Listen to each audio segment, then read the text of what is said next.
Hello and greetings from Northwood. This is the Northwood Podcast. I'm your host, Heath Jones. I pastor a church in Indianapolis, Indiana called, surprise, surprise, Northwood Christian Church. And if you'd like to learn more about us, I'd encourage you to reach out, write into me, would probably be the best way, at heath@indncc.org. That's my name, Heath at INDYNCC.org. Or if you're one of those increasingly rare types that prefer the snail mail, our address is 4550 Central Avenue, Indianapolis, Indiana, should you want to write in. And before we dive in, I should say, same as last week, schools are in session here at Northwood, so if you hear shouts of children playing in the background or basketballs bouncing or different noises, this is what it is, and I hope it isn't too distracting for you. The Northwood Podcast is produced by the All Indiana Podcast Network, and in case you don't know, the All Indiana Podcast Network produces podcasts made in Indiana and often about topics of interest to Hoosiers, Hoosiers being what they call folks from Indiana. And the topics run the gambit from sports to politics to hobbies, even pets. So we encourage you to check out what they have to offer. You can find them at www.wishtv.com/podcasts. That's wishtv.com/podcasts. Lastly, I've noticed that our subscribers on our YouTube channel have sort of flatlined, meaning that we were getting new subscribers, but that seems to have topped out. So if you are watching this and haven't subscribed yet, please pause the video and do so. Or if you're listening to this as a podcast, please pause the podcast and follow, subscribe, or like us by way of whatever app that you are using to listen to this podcast. And that way, you'll be notified when new episodes are released, and all of this should help funnel more traffic our way. In other words, this can be your way of spreading the word. Now, here in a moment, we'll be going over a Bible passage from Matthew chapter 15. But first, we need to pause for some ads for our podcast audience. So, here are some ads. And we're back. And now, as I was saying, we'll be going over a passage found in Matthew chapter 15, more specifically Matthew chapter 15, verses 21 through 28. That's Matthew 15, 21 through 28. And it goes. Jesus left that place and went away to the district of Tyre and Sidon. Just then a Canaanite woman from that region came out and started shouting, "Have mercy on me, Lord, Son of David. My daughter is tormented by a demon." But he did not answer her at all. And his disciples came and urged him, saying, "Send her away, for she keeps shouting after us." He answered, "I was sent only to the lost sheep of the house of Israel." But she came and knelt before him, saying, "Lord, help me." He answered, "It is not fair to take the children's food and throw it to the dogs." She said, "Yes, Lord. Yet even the dogs eat from the crumbs that fall from their master's table." Then Jesus answered her, "Woman, great is your faith. Let it be done for you as you wish." And her daughter was healed instantly. The first thing a preacher wants to do after reading a passage like that is to get Jesus off the hook here. I mean, talk about giving a poor woman the cold shoulder. She's crying for mercy, but Jesus does not answer at first, and then it gets worse. But all of this is so unlike Jesus. We want to find a motive for his silence to set him back in line with the Jesus that we have met in other passages in the Bible. You know, the one who goes out of his way to engage a stigmatized outcast like the Samaritan woman that we read about in Luke chapter 4, and there's many other stories besides in all of the Gospels. But here, Jesus meets her cries for help with silence. And the disciples egg him on. They're following his lead in a way, asking Jesus to send her away because apparently her shouting was a nuisance. Jesus then answers, but just when you think things are going to get better, maybe Jesus is going to rebuke them at their coldness. He says something that reinforces one major cultural boundary of that day. The opening line to this story identifies this woman as a Canaanite. And Jesus says, "Hey, I was sent only for the lost sheep of Israel." That's a way for Jesus to basically say, I came for my own kind and my own kin. And here He's giving voice to his own culture's prejudices, and this, to me, strikes a discordant note, to put it mildly. Now, actually, the Canaanites weren't around in Jesus' day, but by this point in history, the word had become something like a shorthand, a pejorative shorthand for Gentile, generally speaking. Or, in other words, people like you and me. We often see ourselves in the characters of the disciples, but you're not meant to here if you're not a Jew, because the disciples were Jewish, Jesus was a Jew. In these stories, if we were there, most of us would have been in the Gentile camp on the outside looking in.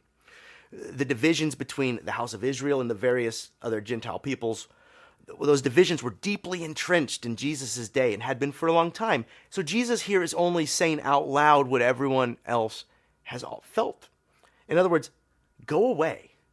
You are not like me, Canaanite, Gentile. You are not my in-group, my tribe.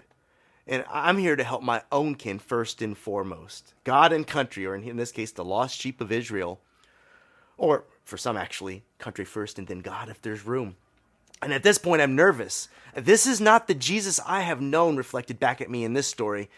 I'm hoping that he's going to let us down off easy pretty soon.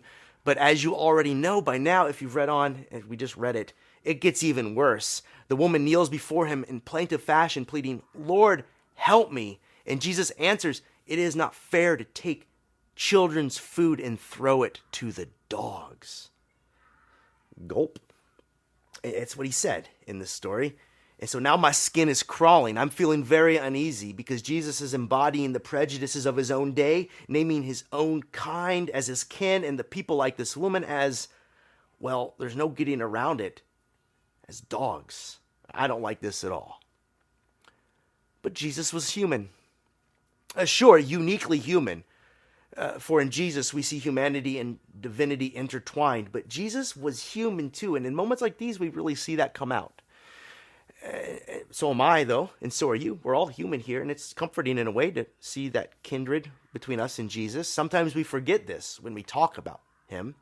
We forget that he himself admitted to his physical and psychological weaknesses in moments like before his execution, asking that God may spare him for what was about to befall. Saying he didn't want to do that. He wept and sweat drops of blood. There are other moments where Jesus' fatigue hinders his ministry.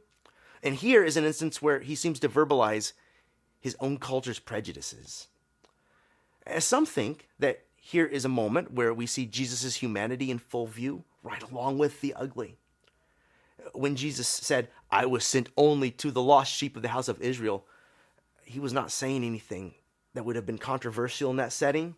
In fact, showing her compassion would have been more scandalizing than his slander, calling her a dog. Everyone would agree. God is saving us, they thought. And those Canaanites, or people like this woman, not God's business. God is against them, and so are we. Now, before we move on, I should float an alternative theory, one that is plausible and seems to fit with the Jesus that we know from other places in the Gospels, because this Jesus, the one who would dismiss a woman and her daughter, calling them dogs, this is a Jesus that feels out of step with the other stories about him. So it could be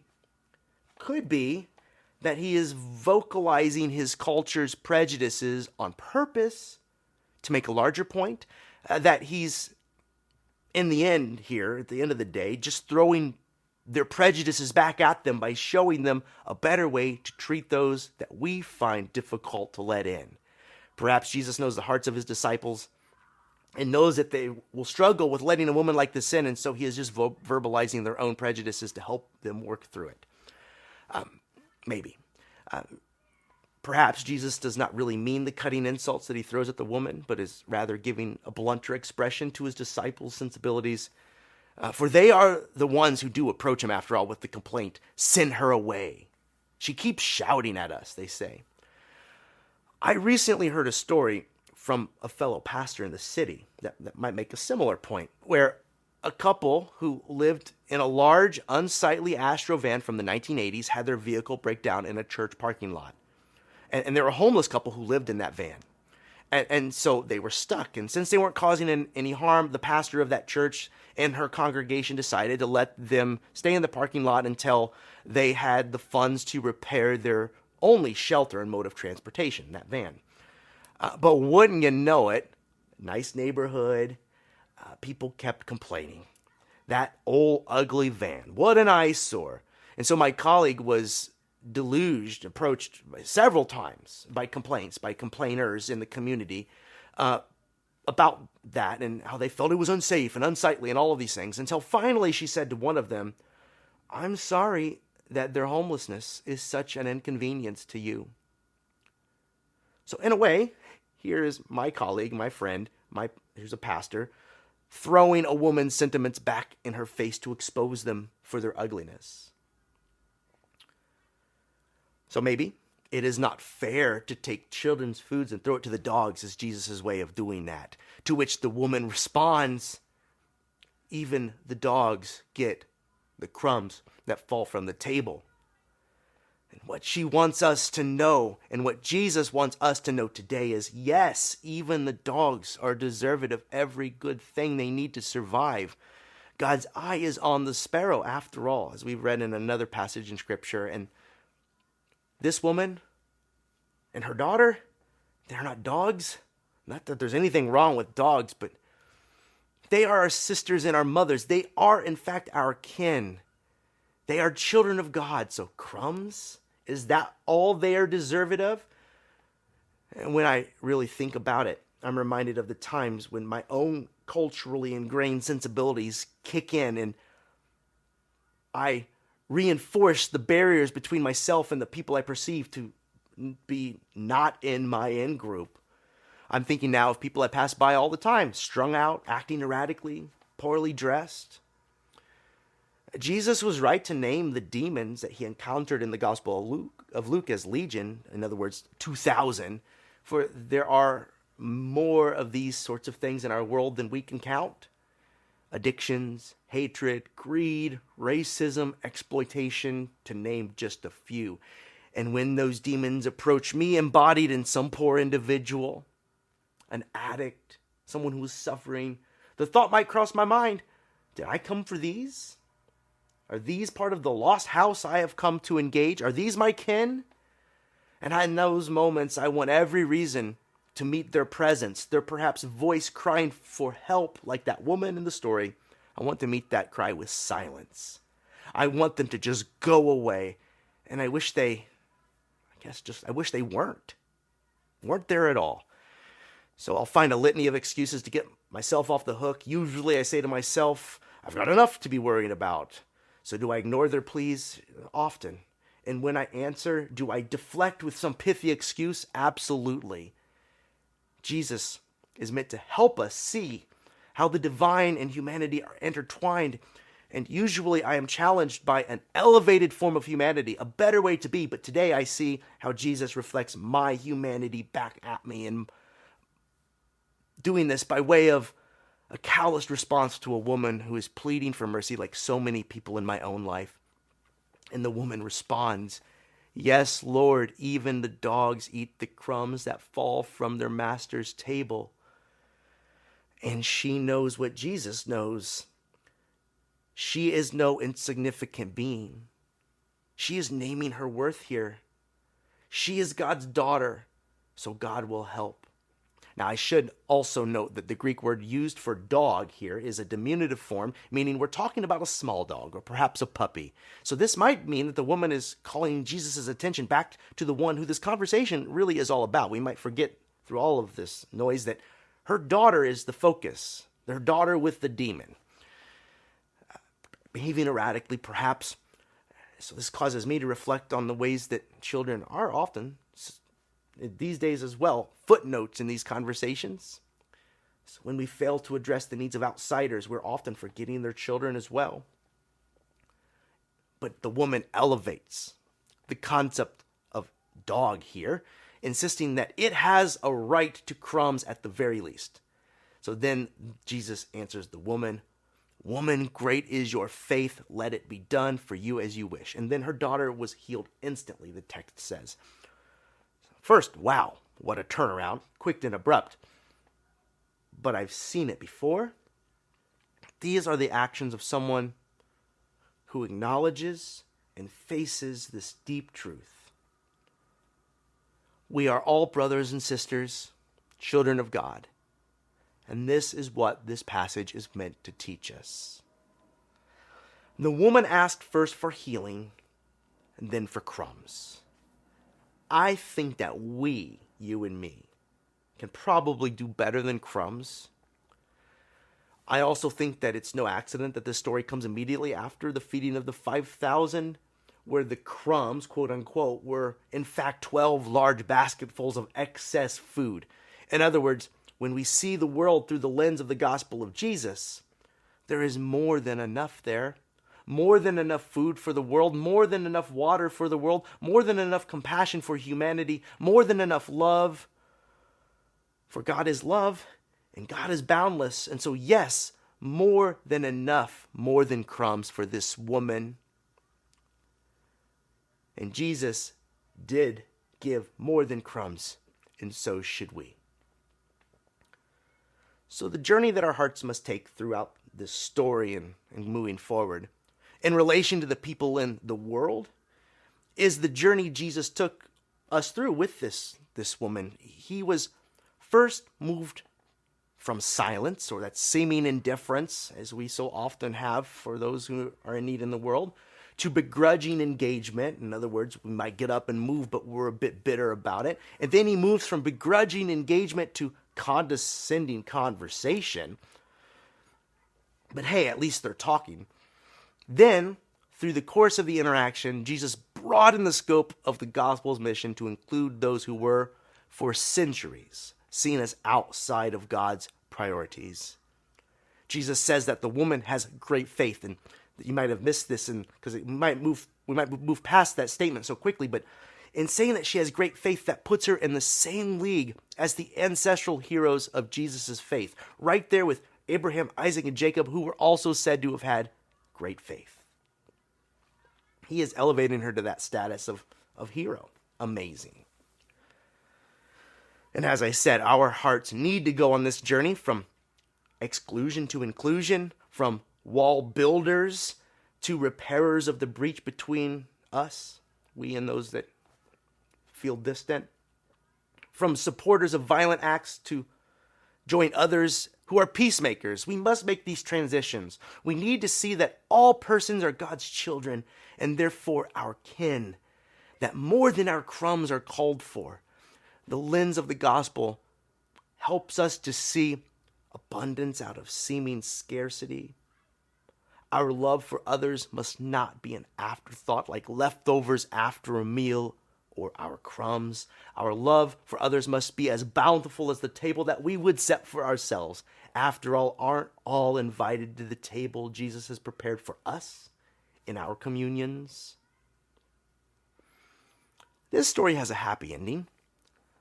The woman's faith so inspired Jesus that he healed her daughter, and the disciples would see after that moment that the love of God was meant for us all, that even those that their culture thought of as worse than dogs were in fact their kin. Brother, sister, even their age-old rivals from times past, the Canaanites, who they had long been at war with for centuries even, age-old rivalries, even they are their kin, children of God. And this breaks things wide open for us today. Jews and Gentiles, Russian and Ukrainian, Democrat and Republican, I could go on. However the tribal lines have been drawn in your community and in our times, through it all, the gospel punches through to remind us that even the dogs are deserved of our compassion. And you know, dogs, they ain't half bad. And the people that we dehumanize through our tribalism are not dogs or some other kind of lesser creature. They are us. They are God's children with whom we must be reconciled. So, will you come to see that they are deserved of more than what our pets receive? Will we offer up more than our crumbs for them? By God's grace, may it be so. More than crumbs. More than crumbs. This has been the Northwood Podcast. If you like what we're doing here, please subscribe to the podcast by way of whatever app you use to listen, or leave a comment.